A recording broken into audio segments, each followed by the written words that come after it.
tunaangalia hasa sikukuu ya upatanisho, the Feast of Atonement. Upatanisho ni atonement, ambayo Waisraeli waliita Yom Kippur. Na kwa mukhtasari tu ni kwamba sikukuu hii tutakapokuwa tunaiangalia, tutaona mambo kadha wa kadha ambayo ni muhimu. Tutaona tatizo ya kwamba dhambi iliwatenganisha ama inawatenganisha watu na Mungu. Tushawahi kuongea hayo hapa, ya kwamba dhambi inatenganisha watu na Mungu, na kwa sababu hiyo ni tatizo kwenye ushirika wa watu na Mungu. Dhambi ndiyo tatizo, ndiyo shida. Na tunapoongea kuhusu dhambi, hatuongei tu matendo ya dhambi ambayo watu wanatenda. Tunaongea kuhusu ile asili ya dhambi watu walipata. Nataka hiyo ieleweke. Tunapoongea kuhusu dhambi, hatuongei tu kwa sababu watu walizini, waliiba, walifanya usherati, walifanya nini. Hatuongei tu hivyo, tunaongea kile kinasababisha wafanye hivyo. Bwana Yesu asifiwe. So dhambi ndiyo tatizo, na jibu la Mungu kwa dhambi ama jawabu la Mungu kwa dhambi ni upatanisho. Kuondoa hiyo tatizo, Mungu alileta kitu kinaitwa upatanisho. Na tutaona pia katika Agano la Kale, upatanisho ijapokuwa ulikuwa na upungufu. Kulikuwa na upatanisho, lakini upatanisho ule ulipungukiwa kwa sababu damu ya wanyama haiwezi kamwe kuondoa dhambi. So watu walikuwa ni wenye dhambi, ilikuwa ni tatizo. Mungu akaleta upatanisho, lakini ukawa ni upatanisho kwa kiasi fulani, kwa sababu damu ya wanyama haingeweza kuondoa dhambi.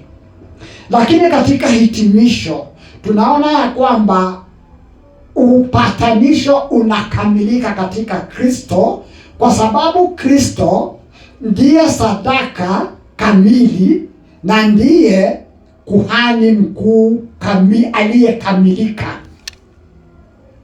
Ndiye sadaka iliyokamilika na ndiye kuhani mkuu aliyekamilika.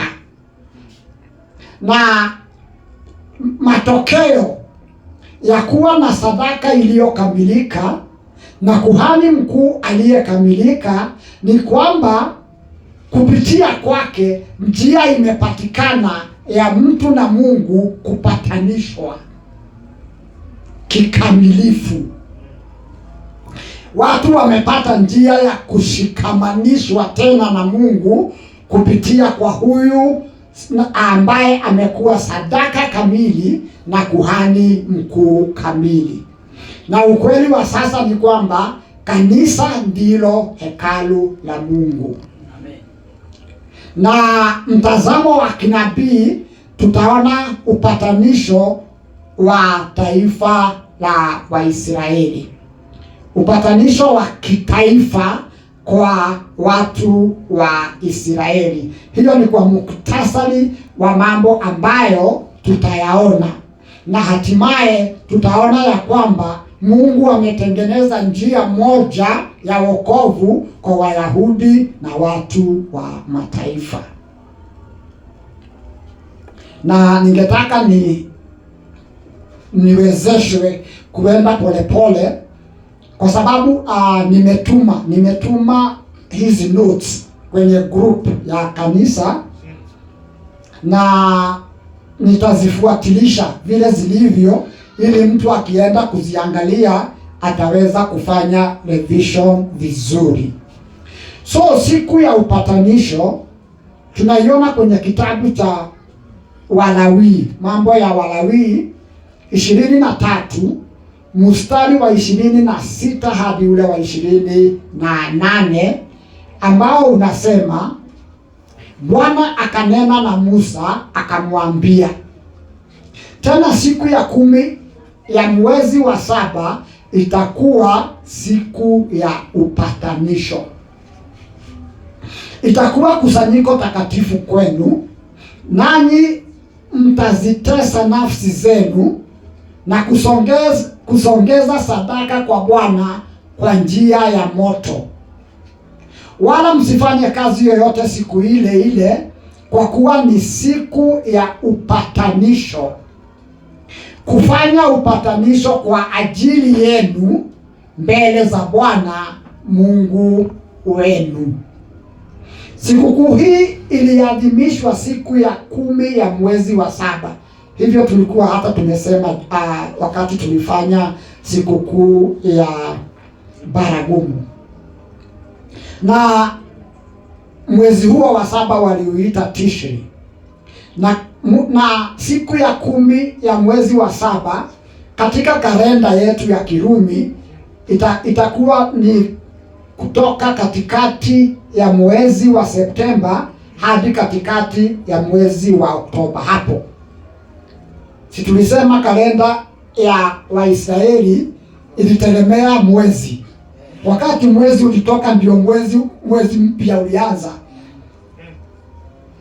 Kile kinaitwa new moon, unaweza kukiita kwa kizungu cha kisasa new month, kwa sababu wakati mwezi ulitoka ndio walikuwa na new month. The new moon declared the new month. Na inalingana na hata na lugha ya Kikuyu nasema mweli. Hiyo mweli ni hiyo moon. Mwezi, tunaona mwezi mpya ni wakati mwezi umechomoka mpya. Ulikuwa umejificha, ndio mwezi una desturi ya kujificha kisha kuchomoka. Unapochomoka inakuwa ni mwezi mpya. So ndio kwa maana utakuta kuna tofauti ya tarehe. Na siku ya upatanisho ilikuwa ni siku takatifu zaidi katika kalenda ya Kiebrania. Ilikuwa sabato kamili. Sabato kamili ni kumaanisha ya kwamba hakuna kazi yoyote. Kuna wakati mchungaji alikuwa anaongea kuhusu vita vya Waisraeli na Waarabu zilizofanyika 1967, ambako mataifa yote ya Kiarabu, maadui wa Israeli, walivamia Israeli. Wali plan kuvamia Israeli katika siku ya Yom Kippur, wakati kazi zote zimesimamishwa, hata kazi ya wanajeshi. Na hiyo ni jambo la wakati mwingine, labda tutapata nafasi siku moja tuweze kuyaongea.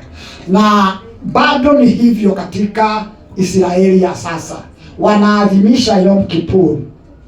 Lakini hata hivyo, tangu kuharibiwa kwa hekalu mwaka wa 70, sasa wanaadhimisha Yom Kippur bila kutoa sadaka zilizoandamana na sikukuu hiyo, kwa sababu bila hekalu hakuna kutoa sadaka. Na hekalu sio kama kanisa. Sio kama kanisa tunaweza kubomoa hili tuende tujenge lingine mahali fulani, tunaweza kuhamisha. Hekalu lazima ijengwe mahali pale pale, na hakuwezi kuwa na hekalu mbili. Ni moja at a time. Na kwa sababu mahali pale pana ubishi na utata, hata hawawezi kujenga hekalu. Sasa tutakuja kuona hayo pia. So hiyo ndio sababu inafanya Waisraeli wengi watamani kwa dhati na watazamie kujengwa upya kwa hekalu, kwa sababu kutokuwa na hekalu kumewafungia mambo mengi sana.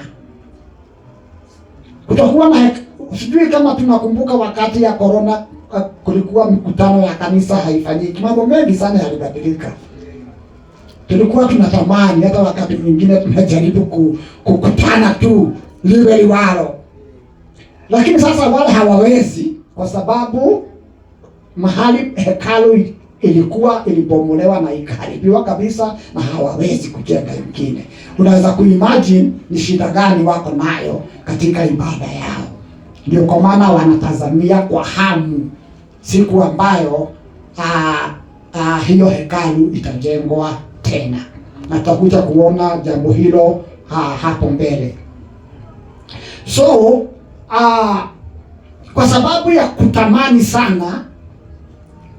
ya kutamani sana kujengwa kwa hekalu na kuwa na amani, kwa sababu kuna mambo mawili ambayo yanasumbua Israeli ya sasa. Waisraeli, taifa la Israeli is always at war. Either wanapigana ama wapigani, wanakuwa katika mawazo yao iko katika vita. Either kuna mapambano wakati huo ama hakuna, lakini wanajeshi na raia wa Israeli mawazo yao always iko katika vita. Na hata wale wako nje ya Israeli, unajua kwa hali ya kawaida kukitokea vita kwa nchi, watu wanatoroka nchi, kwa sababu wanasema kwetu kumetokea vita. Lakini kwa Israeli kukitokea vita leo, Waisraeli walio nje ya Israeli wanasema inabidi nirudi nyumbani kwa sababu kumetokea vita. Bwana asifiwe. So wanaishi katika hali ya vita, na jambo hilo linawasumbua sana. Jambo la vita na kutokuwa na hekalu, mambo hayo mawili yanawasumbua sana. Na atakapokuja mpinga Kristo, mambo hayo mawili ambayo yanaonekana ni kana kwamba hayawezekani, kunaonekana ni kana kwamba hakuwezi kuwa na amani katika Middle East, na kunaonekana ni kana kwamba hekalu haliwezi kujengwa. Atakapokuja mpinga Kristo, atawezesha mambo hayo mawili. Ataleta amani katika inaitwa Ghuba la Uajemi, Middle East, na pia atawezesha Israeli kujenga hekalu lao na kuchukua ardhi yao yote kama vile ilivyoandikwa kwenye Biblia. Na kwa sababu hiyo Waisraeli wataona huyo ndio Masihi wao, na wataweka agano na yeye kama vile imetabiriwa katika maandiko, Danieli 9 mstari wa 27, ya kwamba the Antichrist will make a covenant with Israel. Watamuona ni kana kwamba yeye ndiye Masihi wao, na watafanya agano ama covenant na yeye. Okay. Waisraeli waliamini kwamba sikukuu ya upatanisho ilikuwa siku ya mwisho ya hukumu katika mwaka. Sio ile hukumu ya mwisho, lakini ni siku ya hukumu kila mwaka. Wanapoadhimisha sikukuu ya upatanisho, tulisema kati ya baragumu na upatanisho kulikuwa na siku 10 hapo, na tulisema zilikuwa ni siku za kujihoji na nini, kwa sababu waliamini ya kwamba siku ya upatanisho ndio Mungu ataamua hatima ya kila mtu mwaka unaokuja. Kwa hivyo lazima ungejiweka mahali pazuri katika uhusiano wako na Mungu kwa ajili ya mwaka ujao, usihukumiwe vibaya kwa mwaka ujao. Waliamini hata Mungu wakati huo ndio aliamua ni nani ataishi mwaka ujao na nani hataishi, na watakaoishi hatima yao itakuwa namna gani. Nataka tuende polepole ili tuweze kuelewana. Pia katika sikukuu ya upatanisho ndio kwa mara ya kwanza tangia baragumu ile tarumbeta ya shofaa ilipigwa. tangia baragumu, sikukuu ya baragumu, sikukuu ya upatanisho ndio mara ya kwanza ile tarumbeta ya shofaa iliweza kupigwa, na tulisema hiyo tarumbeta ya shofaa inatengenezwa kwa pembe ya mwana kondoo. So ilipigwa katika sikukuu ya tarumbeta, na haikupigwa tena mpaka siku ya upatanisho. Bwana Yesu asifiwe. Na katika siku ya upatanisho kuhani mkuu alivua mavazi yake rasmi ya ukuhani, akaoga mwili, kisha akavaa vazi safi ya kitani kuashiria toba. A white linen, alivaa nguo nyeupe safi. Unajua ile yake ya ukuhani ilikuwa na marangi kadha wa kadha, ilikuwa imeshonelewa mawe ya dhamani ya kila namna katika kurembesha kuhani, si ndio? So siku ya upatanisho alivua hizo nguo zake rasmi, akavaa nguo safi ya kitani kuashiria ya kwamba ni siku ya toba. Hiyo imeandikwa kwenye kitabu cha Walawi 16 na mstari wa 24. Iko katika notes ambazo tayari nimezituma kwenye group ya kanisa. Na katika kuitimiza siku hii tunamuona Bwana Yesu anavalia mavazi ya ukuhani yaliyoloweshwa katika damu. Tulisoma hayo wakati mwingine tulikuwa tunaongea hapa, imeandikwa kwenye kitabu cha Ufunuo wa Yohana.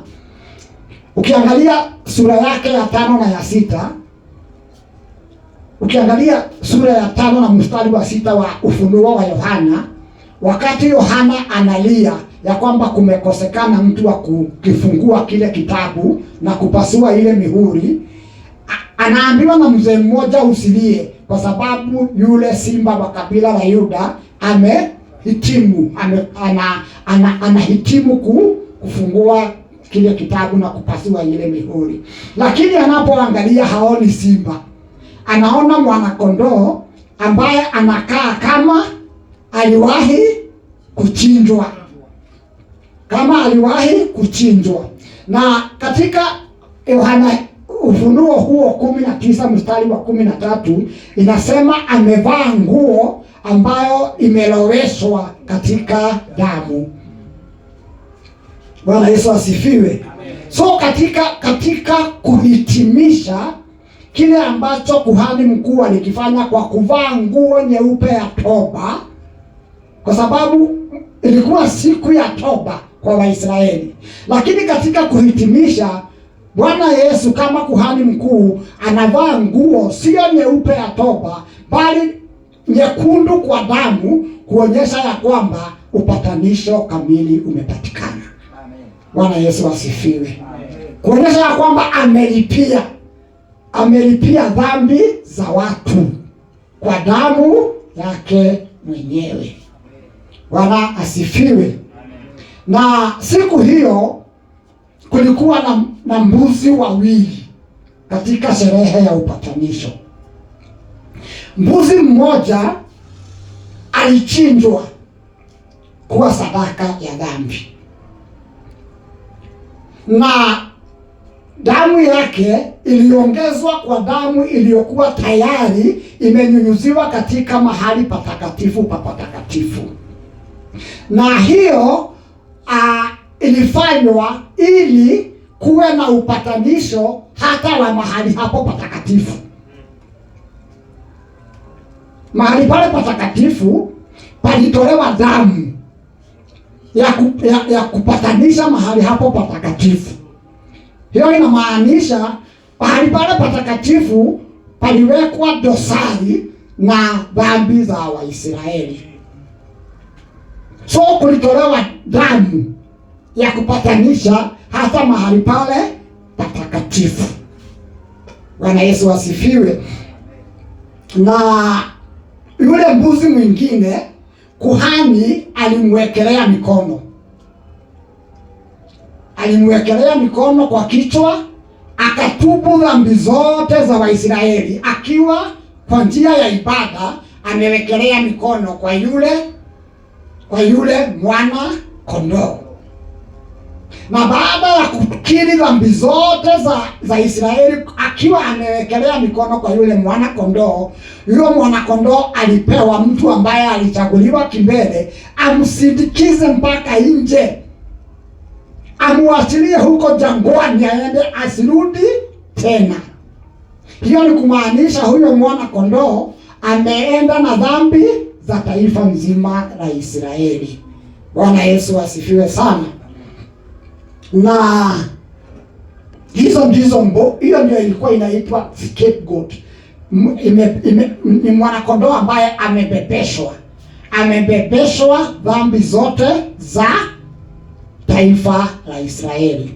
Na tutakuja kuona ya kwamba wakati Bwana Yesu anakufa msalabani, Mungu anambebesha dhambi zote za watu.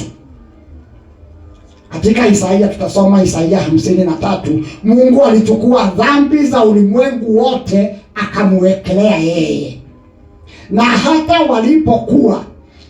walipokuwa wanafanya kesi, wanamfanyia hukumu Bwana Yesu, utakumbuka wakati mmoja Pilato alitaka kumwachilia, akasema sioni jambo lolote huyu mtu amefanya, na akaoga mikono akasema mimi nimeoga, damu yake haitanudia. Waisraeli waliokuwa wamejaa Yerusalemu na katika kesi hiyo wakasema damu yake iturudie sisi. Bwana Yesu asifiwe sana. So walijifunganisha na yeye. Yes. Hiyo scapegoat ilikuwa inachinjwa ama ilikuwa inaachiliwa? Hiyo ya kubeba dhambi haikuchinjwa, ilibaki hai. Mbuzi moja ilichinjwa, damu yake ikachanganyishwa na ile damu ilikuwa imenyunyuziwa patakatifu pa patakatifu ili kupatanisha patakatifu. Lakini huyu mbuzi mwingine hakuchinjwa, aliwekelewa mkono na kuhani mkuu. Hiyo ni kumaanisha ana transfer dhambi zote za Israeli kwa huyu mwana kondoo. Na alipomaliza kufanya hivyo, kuna mtu tayari alikuwa amechaguliwa, mtu maalum wa kuichukua huyo mwana kondoo ampeleke mbali, amuachilie jangwani, kiwango ambacho hawezi kurudi, aende na dhambi za Waisraeli. Na ndio kwa maana tukasema Mungu mwenyewe aliweka dhambi zetu juu ya Kristo. Kwa hivyo wakati Kristo anakufa, wakati hata katika roho yake anaenda kuzimu, anaenda na dhambi za wote waaminio, ama za dunia mzima, kwa wote ambao wanaamini. Sijui kama hiyo imeeleweka. Amen. Asante. Kwa hivyo aliyekuwa anatangulia kwa wabuzi wawili ni huyu wa kuchinjwa. Ni huyu wa kuchinjwa. Baadaye anakuja huyu wa kuwekelea mikono. Exactly. Asante. Yeah. Ilikuwa inaenda hivyo. Na umuhimu wa kinabii ni kwamba siku ya upatanisho ilimwelekeza Bwana Yesu Kristo na dhabihu yake ya upatanisho, ambayo kupitia kwake wanadamu wamepatanishwa milele na Mungu. Ile ya Waisraeli iliwapatanisha kwa mwaka. Sadaka hizo zote na mambo yote walifanya ni ya mwaka. Tuliwahi kuongea hapa na Baba Nero akacheka, tukasema ni kama insurance ile ambayo mtu anakata kila mwaka, ikifika mwaka lazima waendelee. Na katika kitabu cha Waebrania jambo hilo linaongelewa sana, ya kwamba kama zile sadaka zingeondoa dhambi, hakungekuwa na haja ya kuzifanya mwaka baada ya mwingine. Na kama tulivyosema ni kwamba dhambi mtenganisha mwanadamu na Mungu. Na hiyo hema na hekalu zilionyesha vizuri. Hema na hekalu, unajua kulikuwa Katika hekalu kulikuwa na mahali pa kutolewa sadaka nje ya patakatifu pa patakatifu. Patakatifu pa patakatifu ni mara moja, lakini sadaka ni kila siku. Kwa hivyo kulikuwa na mahali pa kutoa sadaka, kulikuwa na patakatifu pa patakatifu, na jambo hilo linaonyesha vile Mungu na watu wametenganishwa na dhambi. Bwana asifiwe. Amen.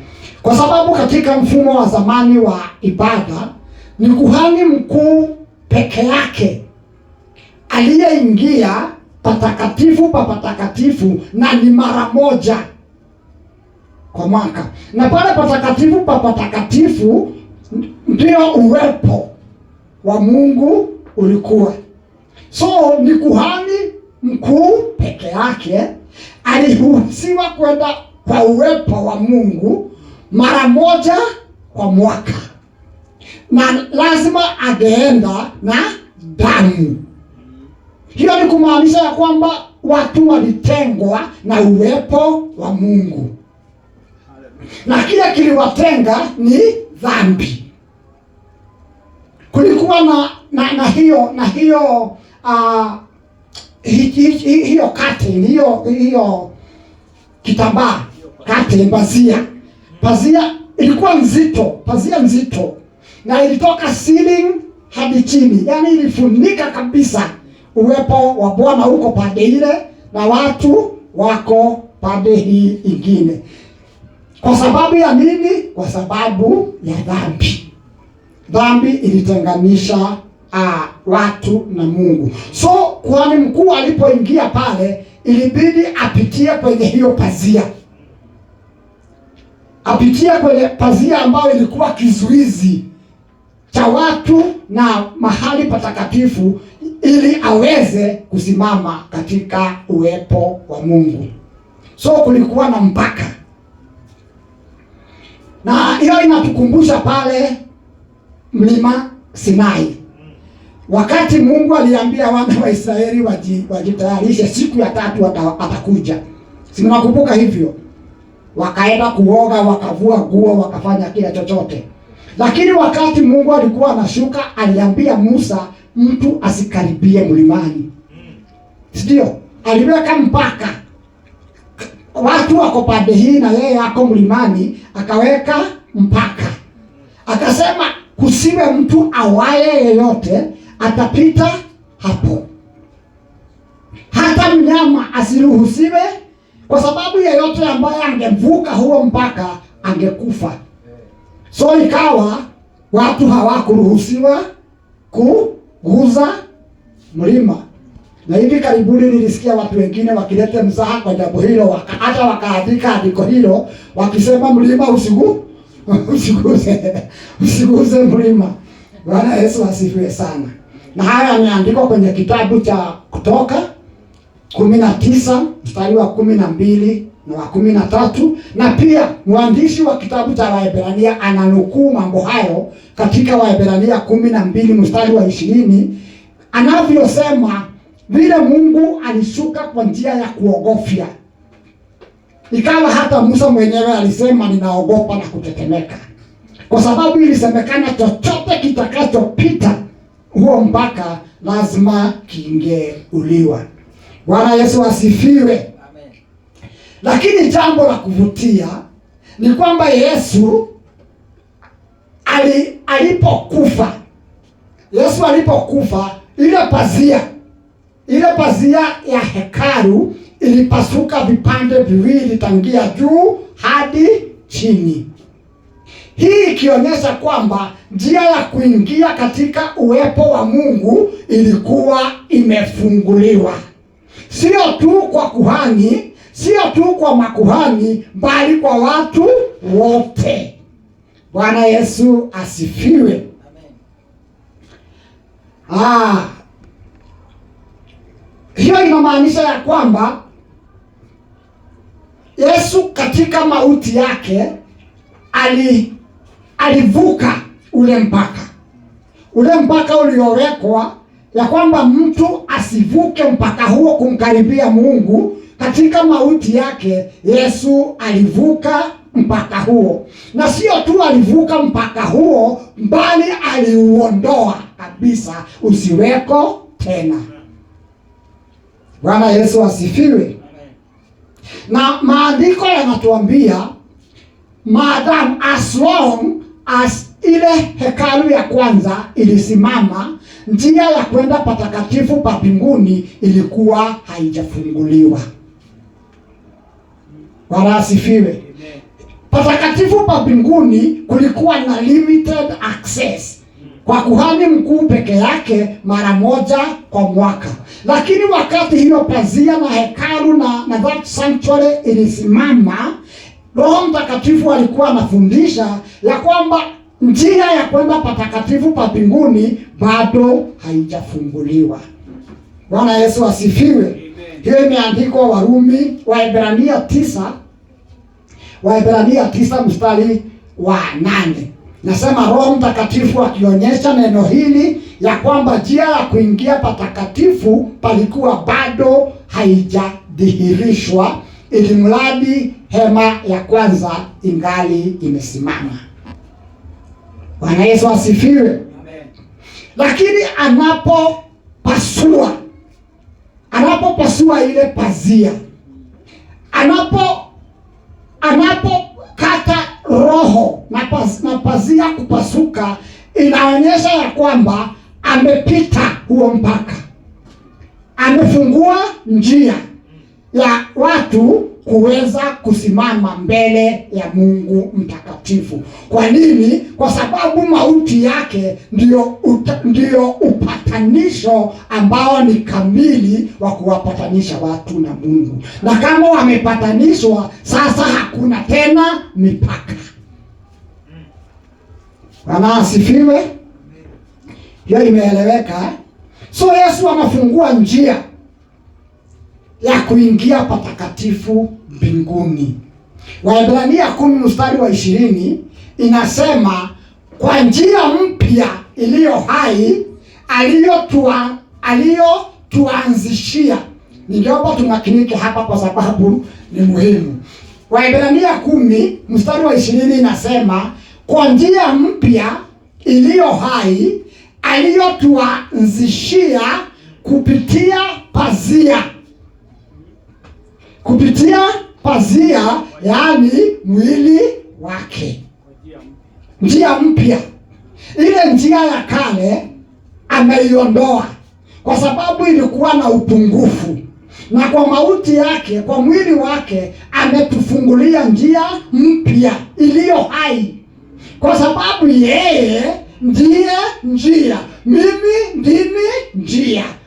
Si alisema hivyo Bwana Yesu?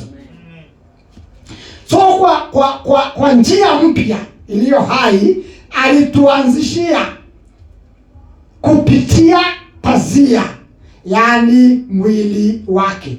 Mwili wake unalinganishwa na pazia ambayo ilizuia watu kusimama katika uwepo wa Bwana.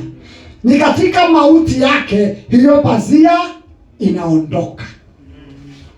Tunaongea kuhusu upatanisho. Bwana asifiwe. Waebrania 10 mstari wa 19 inasema basi ndugu, kwa kuwa tuna ujasiri wa kupaingia patakatifu kwa damu ya Yesu.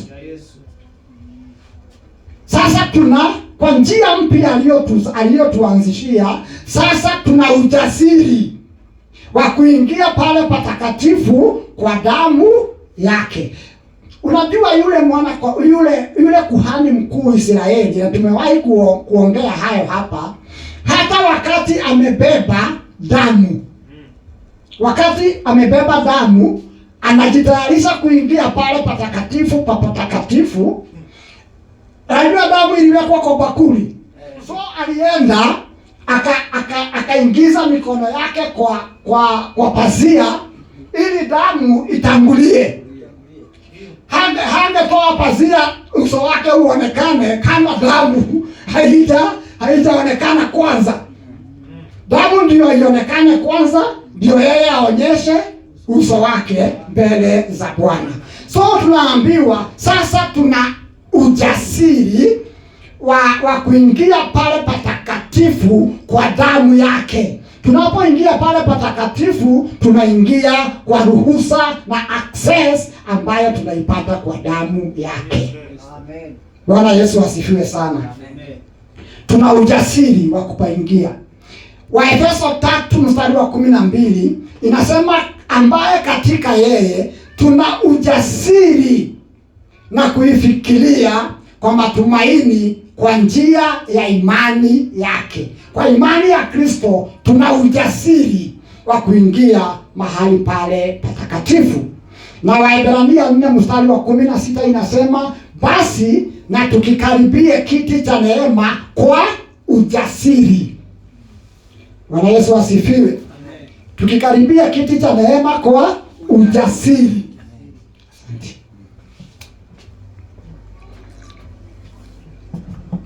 Ili tupate rehema na kupata neema ya kutusaidia wakati wa mahitaji. Ukiangalia hapo katika maneno ambayo tumeyasoma, neno kuingia kwa ujasiri limetumika katika maandiko hayo yote. Neno ujasiri limeapply katika maandiko hayo yote. Ni kwa nini?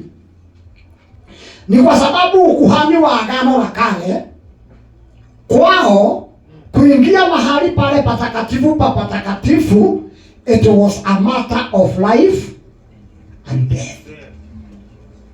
Ilikuwa ni jambo la nitaishi ama nitaangamia pale.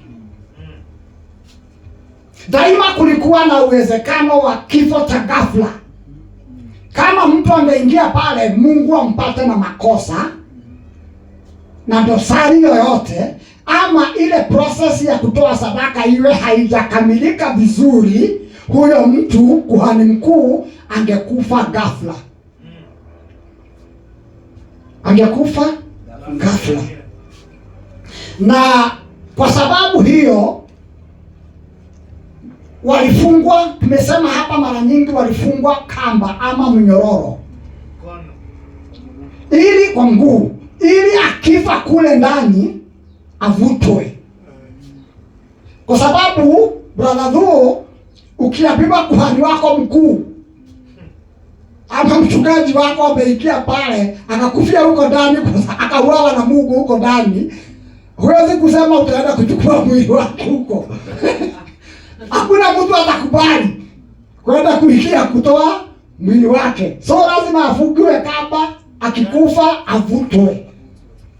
Bwana Yesu asifiwe sana. So we can only imagine, unaweza tu kufikiria ni wasiwasi gani ulikuwa na kuhani mkuu anapojiandaa kuingia kwenye mahali patakatifu pa patakatifu. Alikuwa na hofu ambayo haiwezi kuelezeka. Bwana asifiwe. Kwa sababu chochote chaweza kutokea. Na kwa hivyo alipokamilisha ile huduma ya patakatifu patakatifu na kutoka, alipumua. Alikuwa na a sigh of relief. Alipumua kama mtu ambaye ametoka katika hatari. Na hiyo ilimfanya pia anapofikiria kurudi pale tena, jambo hilo linamtia wasiwasi, linamtia hofu. Na ndio kwa maana tulisema ilibidi wakati mwingine kupigwe kura, kwa sababu hakuna mtu anataka kwenda. Ni jambo la kuogofya, lakini kwa damu ya Yesu tunasogea kwa ujasiri. Bwana Yesu asifiwe. Ndio kwa maana unaona neno ujasiri linarejelewa mara kwa mara. Wale walienda kwa hofu isiyokadirika, sisi tunaenda kwa ujasiri usioelezeka. Bwana Yesu asifiwe sana. So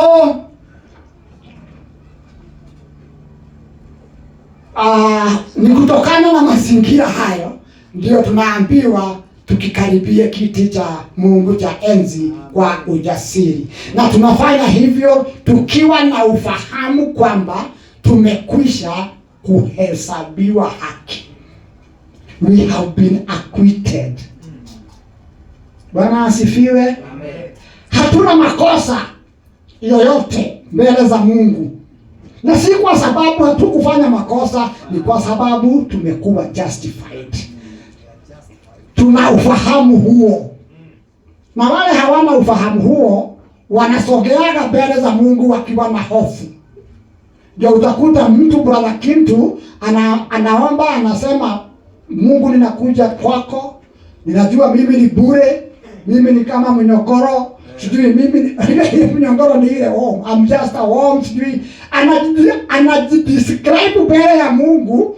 Hata kama wewe ni Mungu haugemsikia, bila anajielezea yeye mwenyewe mbele ya Mungu. Hana ujasiri kwa sababu katika mawazo yake hajafunzwa ya kwamba amekwisha kuhesabiwa haki. Bwana Yesu asifiwe sana. Na neno linatuambia Warumi, there is now therefore no condemnation in Christ Jesus. Na Yohana 3:18 inasema waaminio hawahukumiwi. Katika ufahamu huo tunakaribia kiti cha enzi kwa ujasiri. Bwana Yesu asifiwe. Nafikiri hilo limeeleweka. Na utakuta ya kwamba kama vile neno limesema, as long as that sanctuary ilisimama, njia ya patakatifu pa mbinguni ilikuwa haijafunguliwa. Na ndio kwa maana mchungaji, sometimes I wonder, ni kwa nini watu wanataka kutoka katika ukuhani huu mpya warudi kwenye ukuhani wa kitambo? Ni kwa nini watu wanaongelea kuhusu madhabahu na mahali patakatifu, ili hali hata pale patakatifu maadamu palikuwa njia ya kwenda kwa patakatifu pa mbinguni haikuwa imefunguliwa? Hiyo ni kumaanisha hata kama mahali hapa pangekuwa kweli ni patakatifu, pale pangekuwa ni kizuizi cha waumini kufikia patakatifu pa mbinguni. It is very unfortunate ya kwamba kuna Wakristo na hasa watu wa Kipentekoste ambao wanaamini ya kwamba kuna madhabahu hapa kanisani, kwa sababu hakuna madhabahu inaweza kupita patakatifu katika hekalu la Yerusalemu, na patakatifu hapo palikuwa kizuizi cha watu kumfikia Mungu mbinguni. Bwana Yesu asifiwe. Na ukikumbuka ni kwamba wakati mmoja Wayahudi walimuuliza Bwana Yesu, utatuonyesha ishara gani? Yesu akawaambia, haribuni hili hekalu, nami nitalijenga kwa siku 3. Bwana Yesu asifiwe. Aliwaambia, vunjeni hili hekalu na katika siku 3 nitalisimamisha. Hiyo ni Yohana 2:19. Na pamoja na kuzungumzia kuhusu mwili wake, kwa sababu aliongea kuhusu hekalu la mwili wake, alikuwa pia anadokeza ya kwamba hekalu hilo litakuja kubomolewa. Aliongea kuhusu hekalu la mwili wake, na tunajua mwili wake ni kanisa. Kwa hivyo aliongea kuhusu hekalu la kanisa, lakini pia alikuwa anadokeza ya kwamba hekalu hilo litakuja kubomolewa. Bwana asifiwe. Na uharibifu wa kuharibu hilo hekalu ulianza wakati pazia ilipasuka. Wakati pazia ilipasuka, hekalu lilipoteza hadhi yake. Ile hadhi hekalu lilikuwa nayo ilipotea.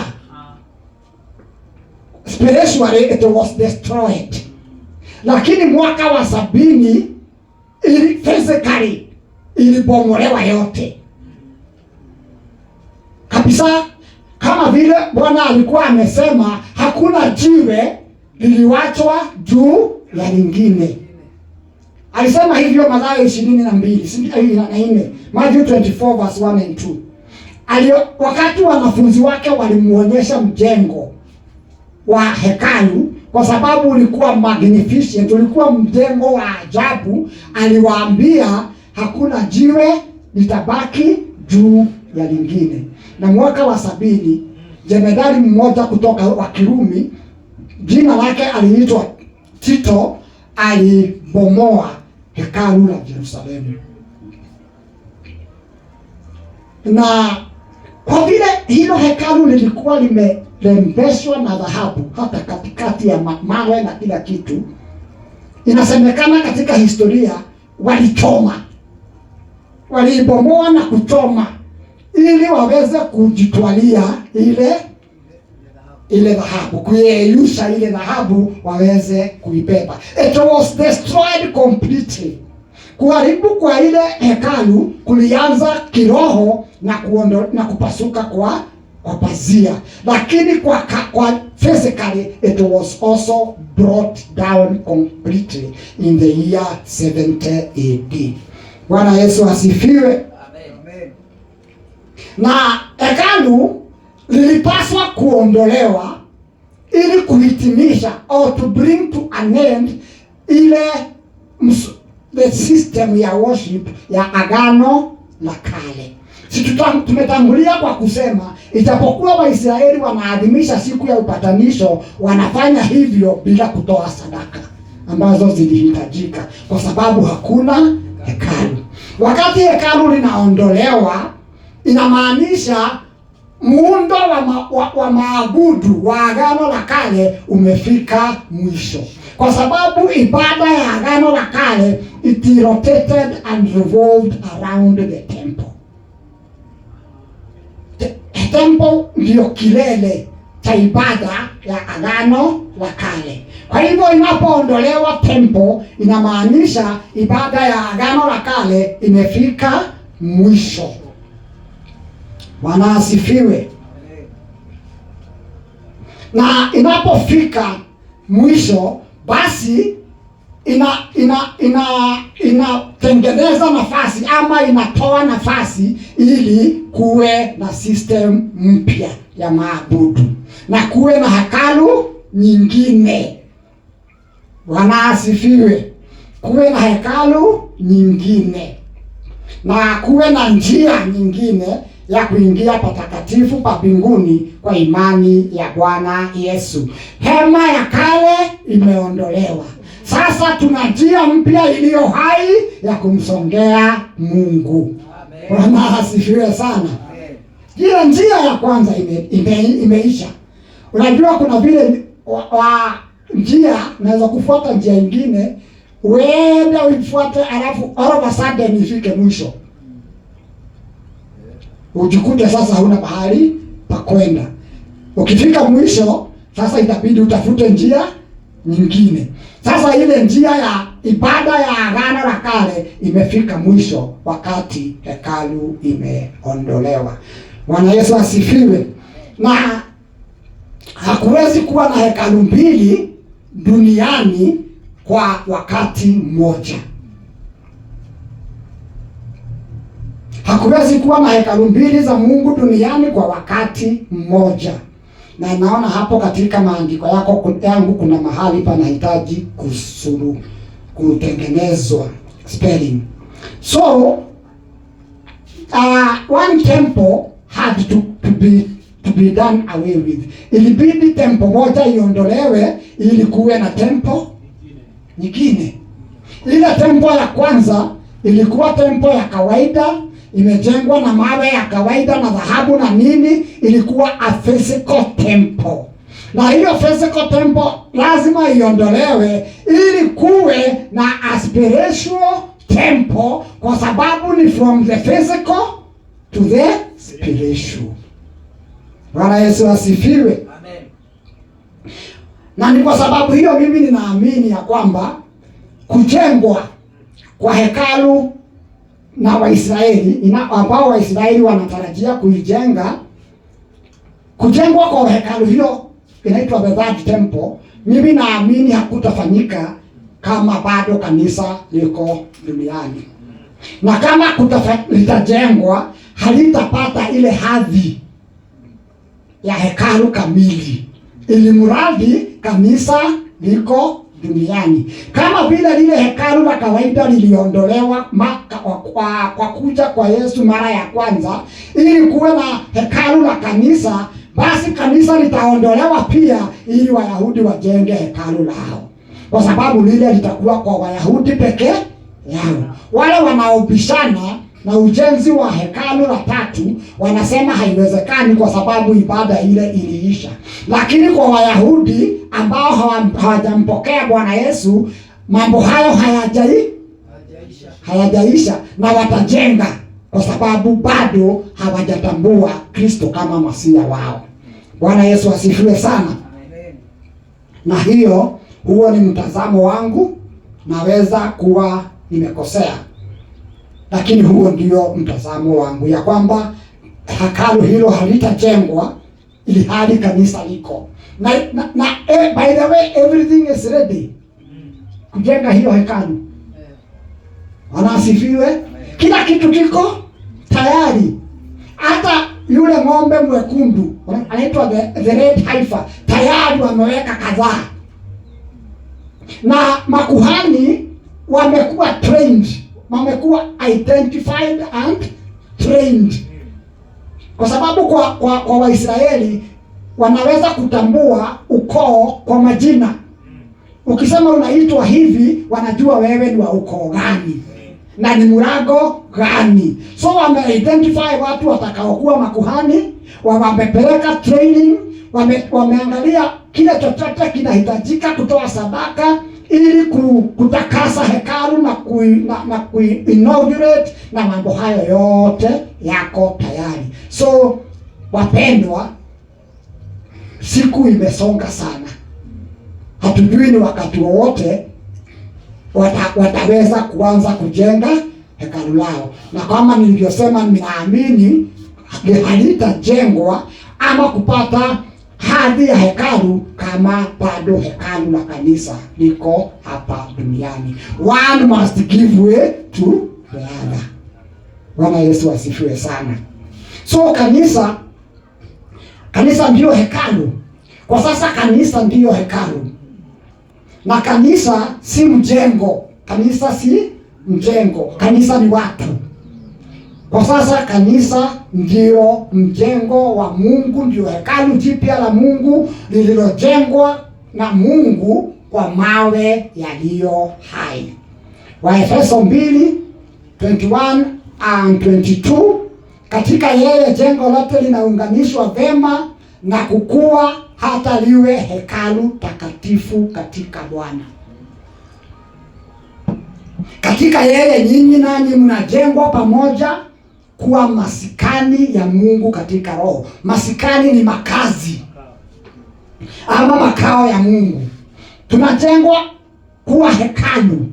Hekalu ni makazi ya Mungu. Bwana Yesu asifiwe. Wakorintho wa kwanza 3:17 inasema, mtu akiharibu hekalu la Mungu, Mungu atamharibu mtu huyo, maana hekalu la Mungu ni takatifu, ambalo ndilo nyinyi. Sisi ndio hekalu la Mungu. Wakorintho 6:19, au hamjui mwili wenu ni hekalu la Roho Mtakatifu aliye ndani yenu, mliopewa na Mungu. Petero wa kwanza 2:5, nyinyi nani kama mawe yaliyo hai mnajengwa muwe nyumba ya rohoni. Zaidi ya hayo, nyinyi ni makuhani wake watakatifu. Kwa njia ya Yesu Kristo mtatoa dhabihu za rohoni zinazompendeza Mungu. Bwana Yesu asifiwe. Wale wanafunzi wa Yesu walimuonyesha mawe makubwa maridadi ambao yalijenga hekalu. Bwana asifiwe. Mawe yaliyochongwa na watu na yakabebwa na watu, yakaungamanishwa yakawa hekalu. Lakini Petero anasema yale mawe yalikuwa na utukufu, yale mawe yalikuwa mazuri, yale mawe yalionekana maridadi, lakini sasa Mungu anajenga hekalu kwa mawe yaliyo hai. Yale mawe hayakuwa hai, yalikuwa ni mawe tu ya kawaida, lakini sasa Mungu anajenga hekalu lake la kiroho kwa mawe yaliyo hai. So mchungaji Dan, wewe ni jiwe ambalo linajengwa na Mungu katika hekalu ya Mungu, ambalo siku moja Mungu atasema ona kazi ambayo niliifanya. Bwana Yesu asifiwe. Vile walimuonyesha lile, naye Yesu atakuja kuwaonyesha mawe yaliyo hai ambayo ametumia kujenga hekalu la kiroho. Bwana Yesu asifiwe. Katika maonyesho ya Mungu, watu watastaajabia mawe yaliyo hai ambayo Mungu ametumia kujenga hekalu. So upatanisho katika Kristo, tunapata upatanisho. Angalia Warumi 5 mstari wa 10 na wa 11. Inasema, kwa maana ikiwa tulipokuwa adui, Romans 5 verse 10 and 11. Kwa maana ikiwa tulipokuwa adui, tulipatanishwa na Mungu kwa mauti ya mwana wake. Bwana asifiwe. Tulipatanishwa, tulikuwa adui. Na tunaposema adui hapa, hatumaanishi tulisimama tukasema sisi ni maadui wa Mungu. Ndio, kile tunamaanisha ni kwamba sisi na Mungu hatungepatana. Wakati mwingine nasikiaga watu wakisema wakipeana mfano, wanasema maji na mafuta yana uadui. Haichanganyishi maji na mafuta. Hata mtu ambaye haogi anaambiwa huyo na maji wako na uadui kwa sababu haogi. Bwana asifiwe. So kile ambacho kinaitwa uadui hapa ni ile asili yetu na asili ya Mungu haingepatana. Lakini katika damu ya Kristo tumepatanishwa na Mungu. Sinaonaga wale watu wanatengenezaga supu. Sijui mwali kuwaona. Kwa sababu supu ni maji na mafuta. Hiyo kitu hufanywa kazi. Inachapwa wakijaribu kupatanisha maji na mafuta. Kwa sababu kabla wafanye hivyo mafuta iko juu. Lakini inapigwa mpaka inapatanisha kwa muda, lakini ukiweka itulie inarudi. Inarudi. Bwana Yesu asifiwe. Sisi tulikuwa hivyo na Mungu. Tunajaribu kupatanishwa hata katika zile sadaka za Agano la Kale, hata katika sheria na Torati. Kwa mambo hayo yote ni kupatanisha watu na Mungu, lakini haikuwezekana hadi pale ilimwagika damu msalabani Kalvari. Bwana Yesu asifiwe. Tukawa tumepatanishwa na Mungu. So inasema tumepatanishwa kwa mauti ya mwana wake. Zaidi tukiisha kupatanishwa tutaokolewa katika uzima wake. Wala si hivyo tu, bali twajifurahisha katika Mungu kwa Bwana wetu Yesu Kristo, ambaye kwa yeye sasa tumepata huo upatanisho. Ule upatanisho ulitafutwa kwa njia nyingi. Ule upatanisho uligojewa kwa muda mrefu. Ulishughulikiwa kwa njia za kila namna. Sasa katika Kristo tumeupata huo upatanisho. Bwana Yesu asifiwe. Yohana 1, waraka wa Yohana wa kwanza sura ya 2 na mstari wa 2 inasema kuhusu Kristo, yeye ndiye kipatanisho cha dhambi zetu. Wala si kwa dhambi zetu tu, bali ni kwa dhambi za ulimwengu wote. Yeye ndiye kipatanisho. Bwana Yesu asifiwe. Kwa hivyo ile sikukuu ya upatanisho ilimwelekeza yeye moja kwa moja. Ile ilikuwa kivuli cha kuonyesha ni nini kitakuja kufanyika. Si ndivyo tulisema mambo yale yalikuwa kivuli, yakionyesha ukweli ambao ulikuwa bado haujafunuliwa. It was a prophetic declaration ya mambo yatakayokuja kutokea. So ule upatanisho uliashiria upatanisho tunaoupata ndani ya Kristo Bwana. Bwana Yesu asifiwe. Wakorintho wa pili 5:18, na yote yatoka kwa Mungu aliyetupatanisha sisi na nafsi yake. Ametupatanisha. Tuliona Mungu akiambia Waisraeli ya kwamba siku hiyo itakuwa ni siku ya nyinyi kupatanishwa na Mungu wenu.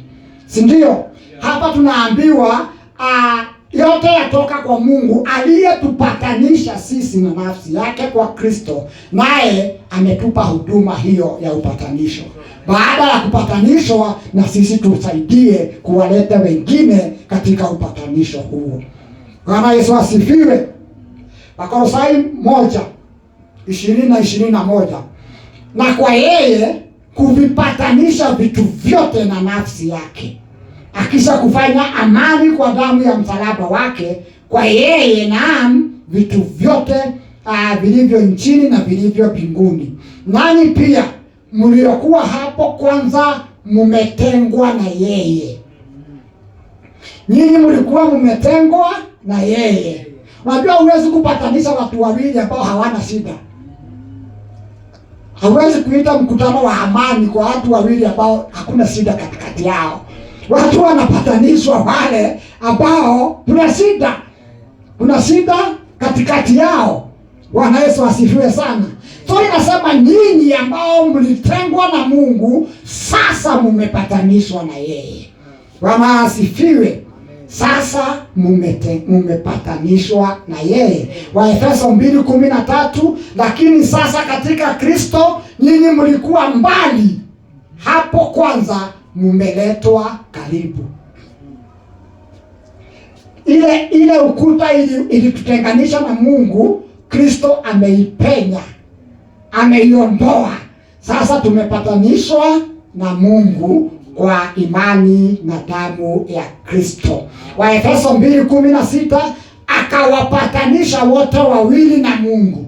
Inaongea kuhusu Myahudi na watu wa mataifa, ambao Mungu alichukua Myahudi na mtu wa mataifa, na kutoka kwa wale wawili akatengeneza mtu mmoja mpya. Bwana asifiwe. Na akawapatanisha wote wawili na Mungu kupitia msalaba wake. So upatanisho ni ile ndugu yetu, na kuna mahali hata nimenukuu inasema atonement. Ukigawanisha hilo neno mara 3 utakuta at one na ment. Sidio? At one ment. Ni kumaanisha waliokuwa kando sasa wameunganishwa na kuwa kitu kimoja. Bwana asifiwe. Na Petro 3:1-18, kwa kuwa Kristo ndiye aliteswa mara moja kwa ajili ya dhambi, mwenye haki kwa ajili ya wasio haki, ili awapeleke kwa Mungu. Bwana Yesu asifiwe. Amen. Wakati Yesu anaingia patakatifu pa patakatifu mbinguni, Bwana Yesu asifiwe, anaingia pamoja na sisi. Ndio kwa maana Waefeso inasema, tunajua kwa kawaida tunasema alifufuka.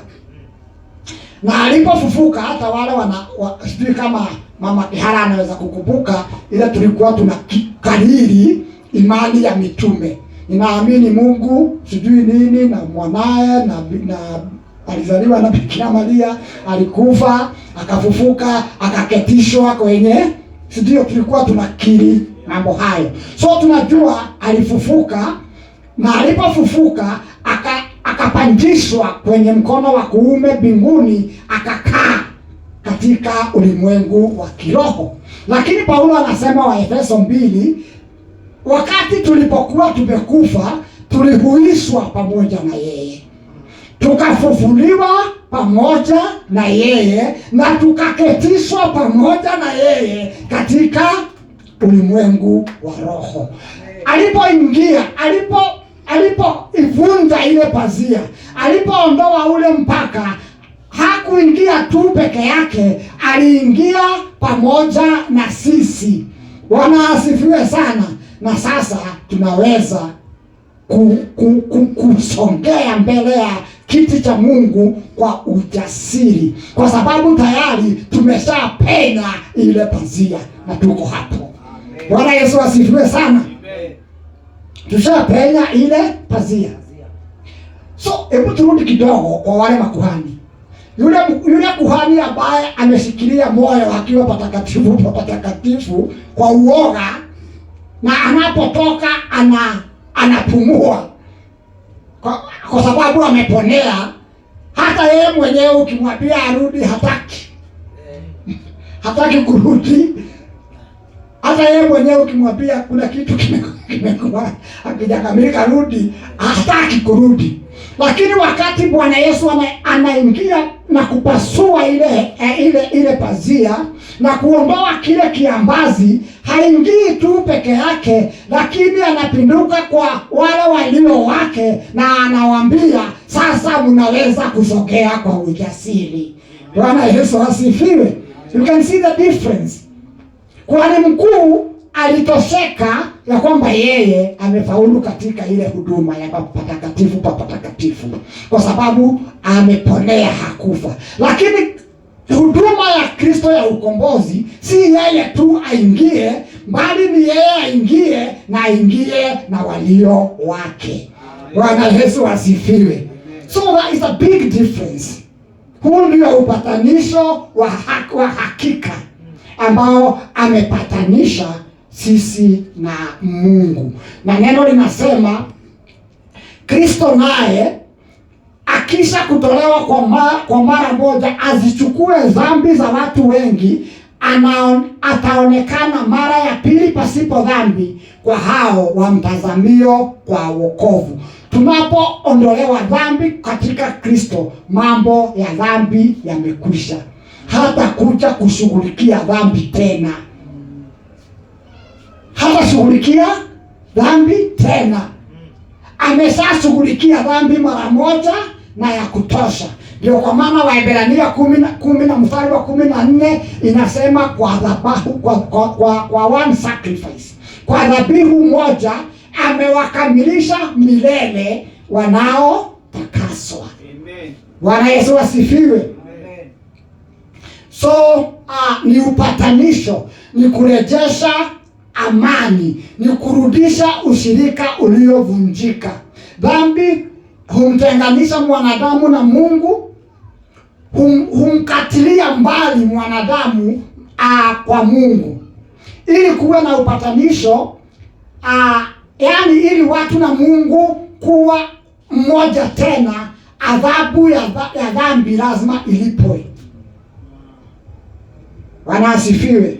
Ili kupatanisha Mungu na watu, na kile kinawatenganisha ni dhambi, lazima adhabu ya dhambi ilipwe. Bila kulipa adhabu ya dhambi hakutakuwa na kupatanishwa. Bwana Yesu asifiwe sana. Na kwa hiyo upatanisho katika sikukuu hii ya Waisraeli ilikuwa ni Waisraeli walipe gharama ama adhabu ya dhambi. Ndio kwa maana yule kuhani aliwekelea yule mwanakondoo mikono ili kutransfer dhambi za Israeli kwa huyo. Bwana Yesu asifiwe sana. Amen. Kulikuwa na njia nyingi za kushughulikia dhambi. Na hiyo sikukuu ya upatanisho ni sikukuu ya kitaifa ya upatanisho. Huku katikati ya mwaka watu wangelifanya dhambi, walitoa sadaka za dhambi. Lakini ile ilikuwa ni sikukuu ya kitaifa. Lakini kibinafsi watu walitoa sadaka za dhambi mara kwa mara. Kitendo cha kulipa adhabu ya dhambi kilileta upatanisho, yani kurejeshwa kwa uhusiano kati ya watu na Mungu. Sikukuu ya upatanisho ilikuwa sikukuu ya kila mwaka iliyoanzishwa na Mungu ili kufunika kwa kulipa adhabu ya dhambi zote za Waisraeli. Sadaka zilizotolewa zilifunika dhambi. Na ni vizuri ushike neno hilo, kufunika. Dhabihu zilizotolewa ziliweza tu kufunika, lakini hazikuweza kuondoa dhambi. Ni dhabihu ya upatanisho ya Yesu Kristo pekee iliyoweza kuondoa dhambi. Si kufunika, ni kuondoa dhambi isiwe tena. Bwana Yesu asifiwe. Waebrania 10:4, kwa maana haiwezekani damu ya mafahali na mbuzi kuondoa dhambi, na kwa sadaka moja Kristo anawakamilisha milele. Kwa kuwa damu ya wanyama haingeweza kuondoa dhambi ila kuzifunika tu, na katika Kristo hizo dhambi zinaondolewa. Ni katika sadaka ya Kristo hizo dhambi zinaondolewa. Inaposemwa kuwa Kristo ndiye mwana kondoo wa Mungu aiondoaye dhambi ya ulimwengu, inamaanisha kwamba anaondoa dhambi ya ulimwengu wote, anaondoa dhambi za watu wote. Dhambi ya ulimwengu inamaanisha ni dhambi za watu wote. Bwana asifiwe. Na dhambi za watu wote ni kuanzia dhambi ya Adamu, hadi dhambi ya mtu wa mwisho atakayezaliwa dunia hii. Hiyo ndiyo dhambi ya ulimwengu. Actually, hakuna ukombozi na wokovu wa hakika kama dhambi ya Adamu haikushughulikiwa. Bwana asifiwe. Sitaki kwenda hapo kwa sababu itatuvuta nyuma. Yohana Mbatizaji alimtambulisha Bwana Yesu akisema, tazama mwana kondoo wa Mungu aiondoae, sio afunikae, aiondoae dhambi ya ulimwengu. Na hiyo ni Yohana 1:29 na Yohana 1:36.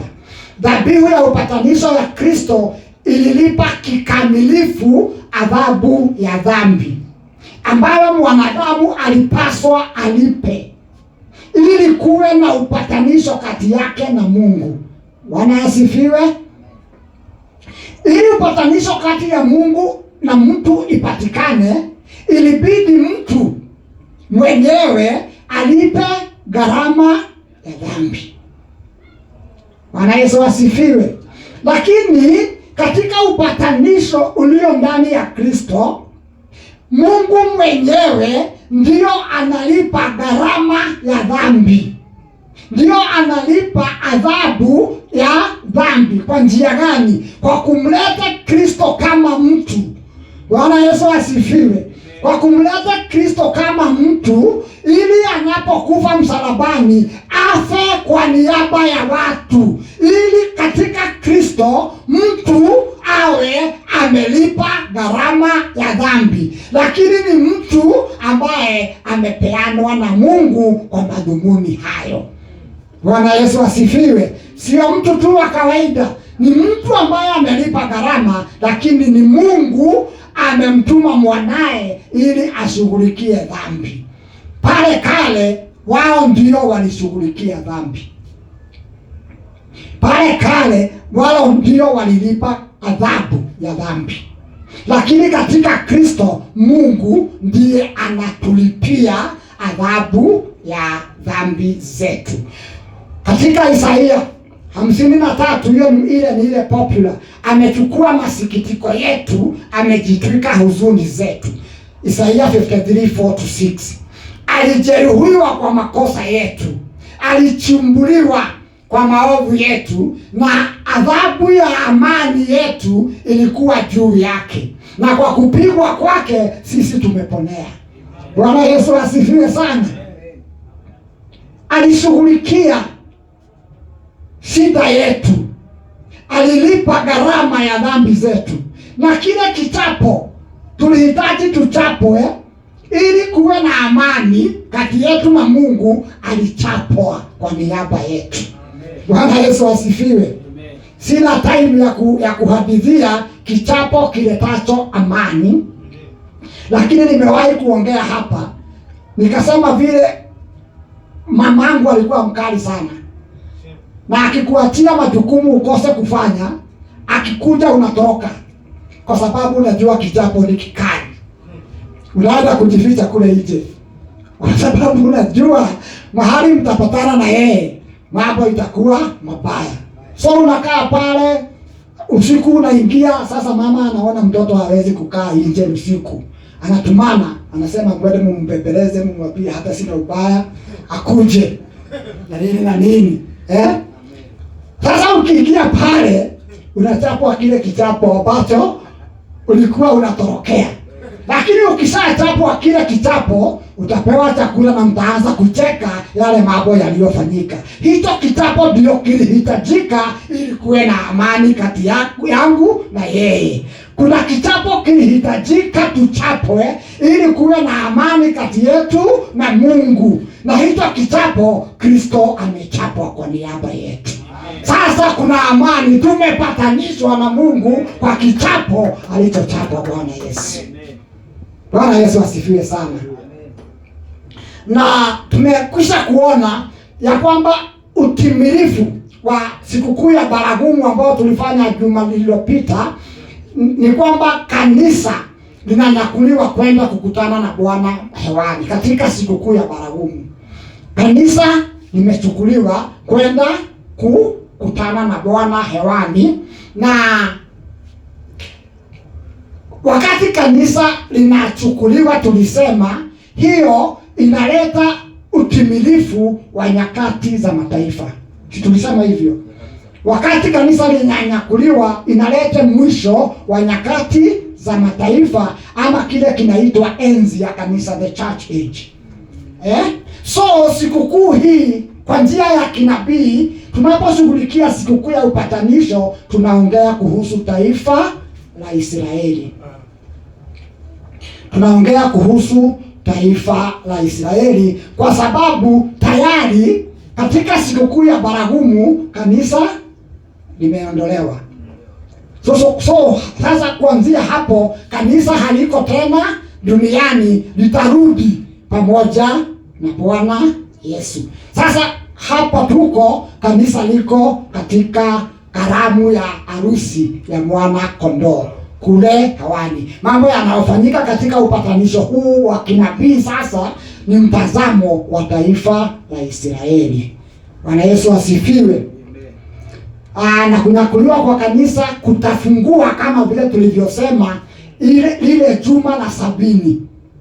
Lile juma la 70 la Waisraeli ambalo lilinenwa na Danieli katika Danieli 9 na mstari wa 24. Majaliwa, kwa sababu hiyo si mrefu, tutakuja kuifanya the 70 weeks of Daniel. Si mrefu, tunaweza kuifanya hata kwa session moja. Na baada ya unyakuo, mambo yatakayotokea baadaye ni kuhusu Israeli na watu wa mataifa walioikataa Injili. Bwana asifiwe. Amen. Na ingawa maandiko hayasemi waziwazi ya kwamba ni miaka 7, lakini inaaminika kijumla ya kwamba kanisa litakuwa mawinguni miaka 7. Na miaka 7 ni kumaanisha a complete time, si ndio? Na wakati kanisa liko mawinguni miaka hiyo 7, hiyo ndio itakuwa miaka 7 ya shida ambayo itawakumba watu hapa duniani. Inaingiana miaka 7 kanisa haliko, na miaka hiyo 7 wakati kanisa linasherehekea harusi ya mwana kondoo hapa duniani, kuna tabu ambayo imekita mizizi. Bwana Yesu asifiwe. Na mahali pengine hiyo tabu inaitwa tabu ya Yakobo. Yeremia 30 mstari wa 7. Ole, kwa maana siku hiyo ni kubwa, hata hapana iliyo kama hiyo, ni wakati wa tabu ya Yakobo. Na wanafunzi ama wasomi wa Biblia na walimu wa Biblia wanasema hiyo shida itakuwa mara 2. Miaka ya kwanza 3.5 itakuwa ni tabu ya dunia mzima. kwa sababu itakuwa ni a time of judgment, na miaka 3.5 itakuwa ni tabu hasa inayowalenga wana wa Israeli. Na mambo hayo yameandikwa, tabu ya Waisraeli. Anaposema Yakobo, hamaanishi yule Yakobo mwana wa Isaka, anamaanisha kabila la Waisraeli. Na ukiangalia utakuta anaongea kuhusu Gogu na Magogu. Ezekieli 38 na Ufunuo 20 inaongea kuhusu Gogu and Magog. Ufunuo 16, 14, 16 inaongea kuhusu vita vya Magedoni. Haya ni mambo ambayo yanahusu Israeli hasa. Zakaria anasema, Zakaria 14 mstari wa 1 na wa 3, tazama siku ya Bwana inakuja, nitakusanya mataifa yote yapigane na Yerusalemu. Nitakusanya nini? Mataifa yote yapigane na Yerusalemu, na Bwana atatoka na kupigana na mataifa hayo kama alivyopigana zamani katika siku za vita. Kuna wakati Israeli inakuja kuvamiwa na mataifa yote ya ulimwengu. Sina wakati wa kuelezea vile hayo yanaweza kutendeka, lakini inaeleweka ya kwamba inaweza kutendeka na jinsi inaweza kutendeka. Zefania 1:15 inasema siku hiyo ni siku ya ghadhabu, siku ya taabu na dhiki, siku ya uharibifu na ukiwa, siku ya giza na utusitusi.